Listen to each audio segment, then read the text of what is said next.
Let this be the maxim that governs your readership of the Quran. Words refer less to the materiality of things than to their purpose. A raging example of this is how the Arabic equivalent to the word would is understood and translated, both in Arabic and English, as we see in these four contexts. It's not the translation that's the issue, by the way, though it's clear that the word seems to have different connotations depending on the context, but rather the whole sequence of translations are based on the material significance ascribed to the word, as we see it change from the basic substance wood to its derivative forms, tablets, planks, arcs, and this is the clearest sign that the translator misunderstands what's meant by lawh, as here he's diluting it. And this is one of the problems of reading translations of the book, and what is specifically said here of wood happens to apply to almost all the translated words of the Quran.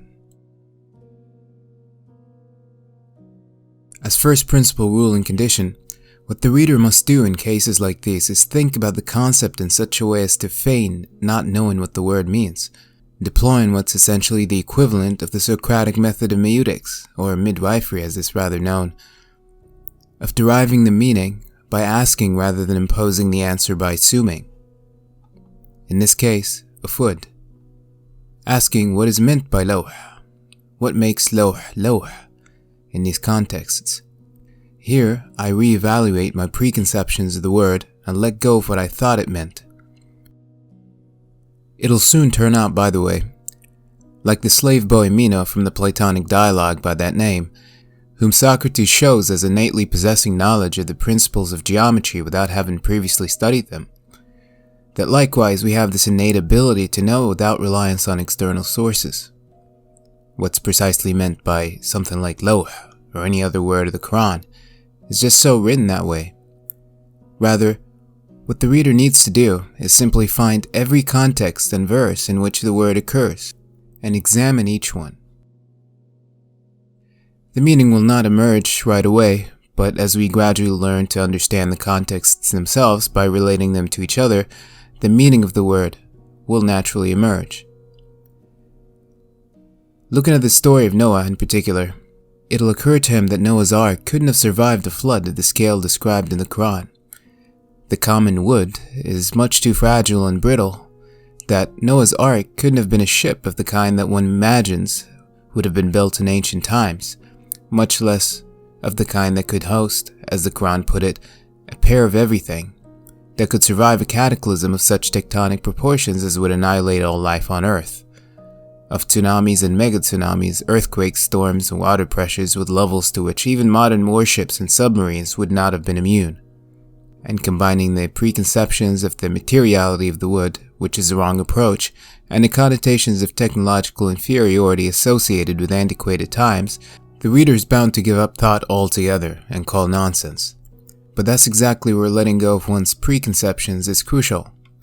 He will gather that it's either that or that the Arabic equivalent of wood cannot be wood as used in the conventional sense, that it seems to point to something else, that the fact that it appears in situations in which its assumed brittleness and fragility would be most paradoxical, like Noah's Ark, Moses' tablet, or the so-called preserved tablet on which all things are recorded, all of which are high-stakes situations. That it's almost ironic, the inclusion of the concept of wood in situations in which its popular sense makes clearly disfavorable, seems to bring out its most salient quality, that is, not its brittleness as such, but its preciousness. Something's deemed precious because of the risk involved in having it, and the fear of losing it. The caution with which something precious is handled and dealt with reveals its vulnerability, its susceptibility to loss or damage. Therefore, its needfulness, and its importance, its indispensability. The general apocalyptic theme of all these situations betrays, somewhat intentionally, the essential utility and profitability of the substance, and any propitious service that so fragile a substance can render in circumstances so obviously insurmountably difficult, much like how the rarity of something brings out its true value. Rarity being that awkward factor that accentuates, in the most paradoxical of ways, something's intrinsic value. The reader begins to understand the dialectical transfer of meaning here, and pick up the rhetorical undertones involved therein, and the physical landscape on which these minutiae unfold is just a background, the appropriate background against which the intended features can as clearly as possible be accentuated and pronounced. Through that principle, the reader arrives at the idea that what's meant by wood in these contexts is not the material substance as such. That is, lawh does not mean the material wood, but the semantic effect involved in its import. That wood here points to a sense of seriousness, of a situation being of the highest possible stake, to a sense of all or nothing, to something being pivotal, crucial, climacteric. So understood, the reference that Noah was carried on wooden planks, when properly disambiguated, comes to point not to the material out of which the ark or the vessel was manufactured, but to its merit, to its then irreplicable and inimitable efficiency. That is the only construct that could then withstand a cataclysmic event of that scale. Or in Moses' example, who in a moment of fury tossed aside all the so-called wooden tablets, that what's actually meant is that the tablets were, at the time, the sole obtainable and accessible copy that was then available of God's commandments. To properly explain and understand the semantic function of the term lawh, as involved in the construction of the overall meaning, let's look at an analogy by James. A paint of which the world picture was made. Paint has a dual constitution, involving on one hand the menstruum, the oil, which is a liquid substrate, and a mass of content in the form of pigment suspended therein. The wood, being analogous to either the substrate or pigment, is not autonomous from what it describes, any more than the paint's specific pigment is autonomous from the paint itself. Each element is inextricably contributive to the whole perception of the thing. There's not the radical separation of qualities that is presumed in popular translation, where we take the wood out of the context, but the imbibing of one thing in the essential medium and substance of the other. The one is subsumed in the being of the other. And so when we say, after the translators, that Noah's Ark, or Moses' tablet, or the preserved tablet are all made of wood, as in the material wood, what we're really doing is separating and dismantling the natural configuration of the thing. It's what Heidegger calls presence at hand. Deriving the meaning of wood, as we should, exclusively from the contexts provided by the Quran, has such an effect on it as to tell us exactly what specific features of the subject we ought to focus on. Had the ark been described by a term other than wood, for example, it will have the same effect, that is, be in the background that brings out the intended feature, and so with an expression like fulk, which he uses in other contexts to refer to the same object, the ark, the materiality remains irrelevant.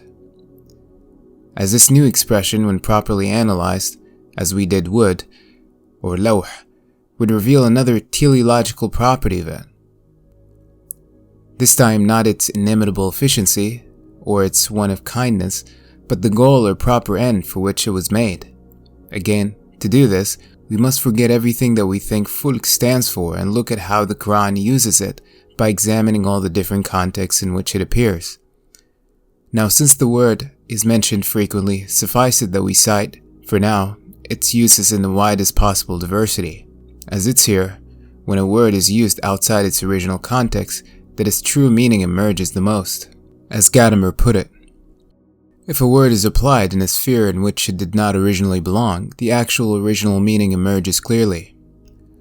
Language has performed in advance the abstraction that is, as such, the task of conceptual analysis.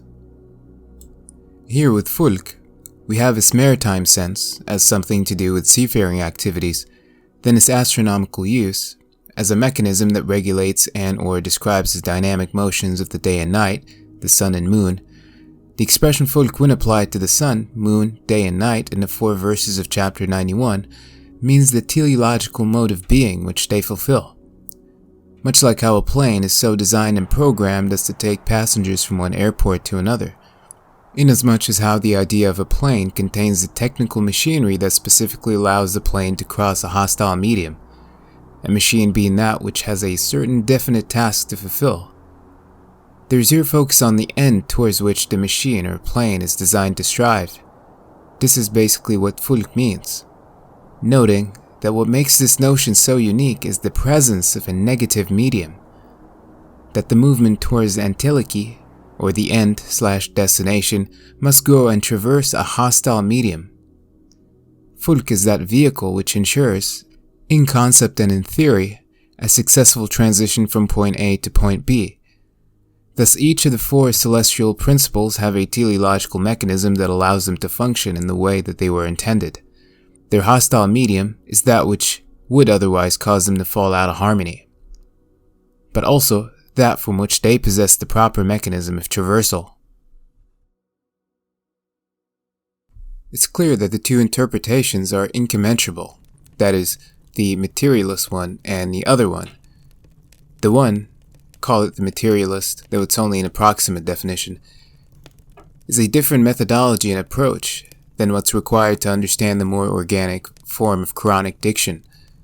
The difference between these two modes of understanding will be laid out in a different video, but for now, we may settle with the observation that the problem of the materialist mode of understanding involved here is that it approaches the text, the Quran, from the outside, so to speak. To truly understand the formulations of the Quran, we have to pick out a word, like wood, and have a dialogue with it. This is done by repeatedly asking the word to let her tell you her side of the story, as she narrates it through the filter of the Quran, i.e., by gathering all the verses in which the word appears and looking at and examining every context, and inductively asking what do they all have in common. Like a scientist or a lawyer, we study the circumstances to get to the principles. Again, think of the Socratic method of meusis, or, as is commonly known, the Socratic method. What's unique about this method is that the dialectician knows, in confronting obscure concepts, that the truth is already contained therein, and just awaits to be brought out. He doesn't impose any pre-notions, but the identity of the thing must always remain to be discovered, hence the maxim,